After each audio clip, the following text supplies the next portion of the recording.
Mr. Naisele, we've had some people who have also sent questions, and they're just asking for assistance and advice. They say they have some of their children who have issues, discipline issues, including they believe may be related to drugs as well.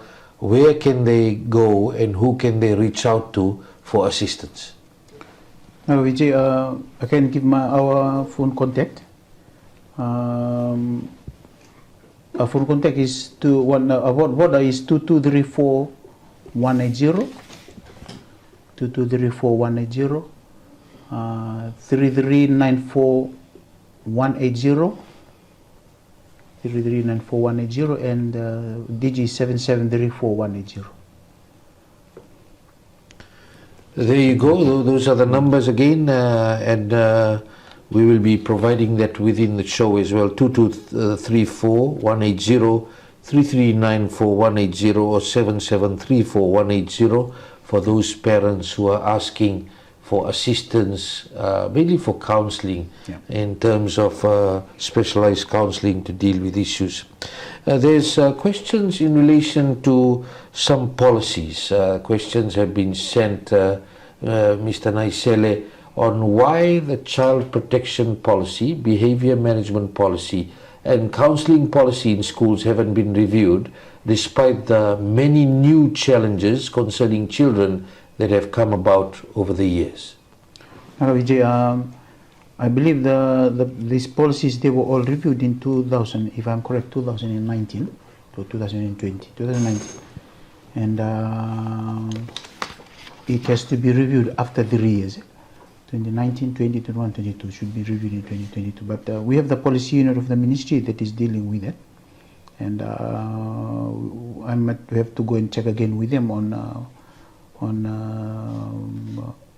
the pending review, if it is to be reviewed or not, or when will the review be taking place?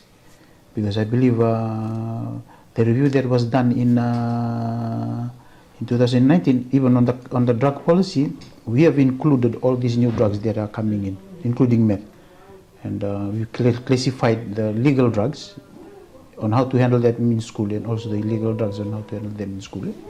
But one new thing that is coming in now, but that the Bluetoothing, that one it has to go into the policy which is going to be amended. I believe the concern raised by the parent that is asking that is a genuine one, because we need to update ourselves with the current trend that is happening now.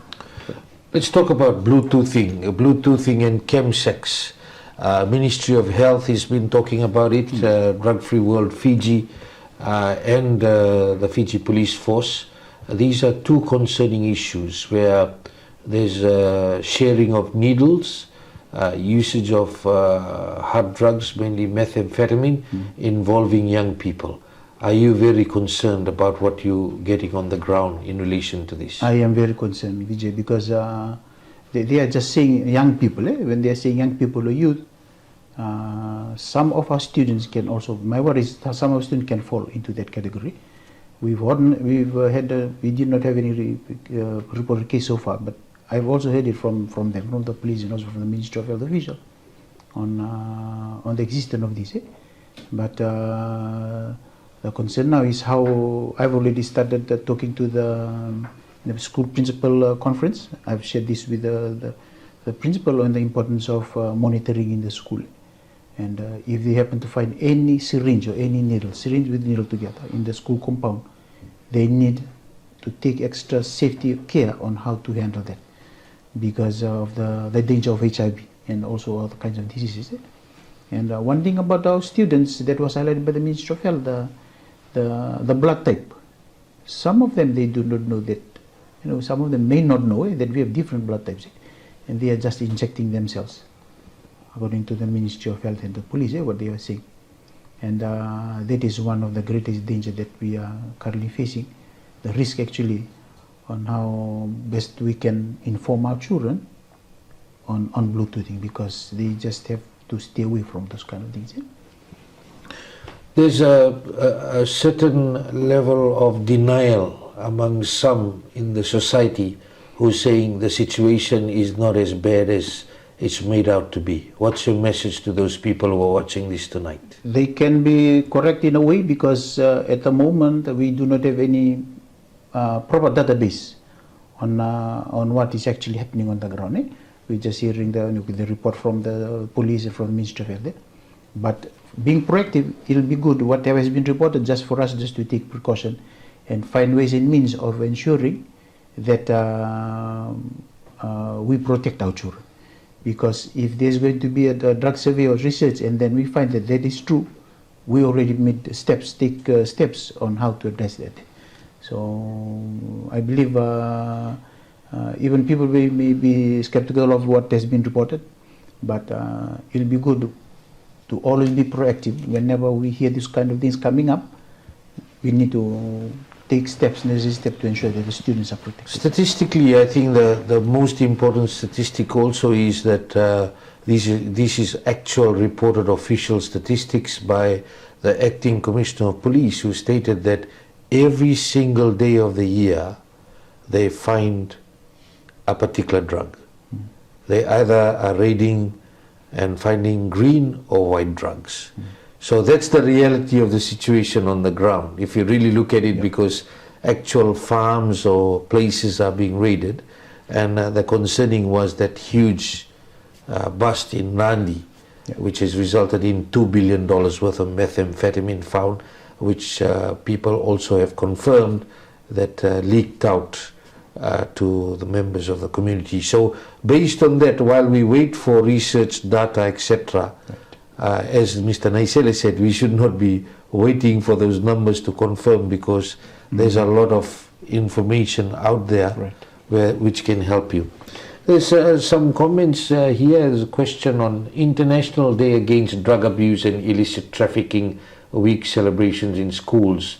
And the person is saying it's more like an annual event held for the sake of it, and a means to collect statistics, maybe to display. No offense, as if it really did work, why has the drug and substance abuse gotten out of control? Jay, I think that's a good question. The challenge that we are facing now means it's out of control because the students, they stay most of the time in the community. They only spend 8 hours in school. So we are doing our part in the school and trying to create awareness and helping them to make right choices. But when they're out there in the community, the teachers, we have no control over them. That is number one. And number two, the International Day Against Drug Abuse, the Ida Diet Week, we are not only raising awareness on drugs alone. We are raising other issues that students are facing, like abuse, child abuse, social media, and sexual related cases, and also mental health and wellness. We are covering all those different issues because that's the only time we can do that in our school. But it would be good if we have the budget to try and do awareness of that, because that one of awareness will not be enough. But like I said, we all play our part. We are doing our part from the school. The teachers are doing their part, and the ministry and the government and other stakeholders. From the part of the community where the students spend most of the time, how can they ensure that the students are properly protected when they are in the communities? But the way we are seeing it, it may be a program, but the students, they look forward to it because it's an opportunity for them to do awareness and to amongst themselves internally in their own schools, some in their classes. Questions about, again, whether we are left behind. It was a major concern only around the capital city, where schools around the urban areas in the central division were of concern when this started spiking. But now it's spread to different parts of the country, including the west and north and maritime areas, because drugs like meth are also being found in the northern division as well. Yeah. The question that is being asked is, how quickly does government have to act to get you fully resourced, knowing that it's spreading out of where you're based now? Hopefully in the next budget, we're hoping that the government can provide with the necessary budget so that we can go ahead and cover all those areas. Yeah? That is indeed, because according to the police, it is covering all over the country. In the north, we thought the north was safe, the west, the central, in the main urban centers. Yeah? And the risk over here, the people in the urban, they go to the rural. Eh? And some of them may take this kind of things and introduce it to the students in the rural. Eh? And we not only the government, we also have our partners that are also supporting us, technical support that are normally given by other organizations to try and help us in the work that we do. But it'll be good for the government to help us in our budget, if the budget is coming up in the next few months. That will really help us in the work that we are going to do.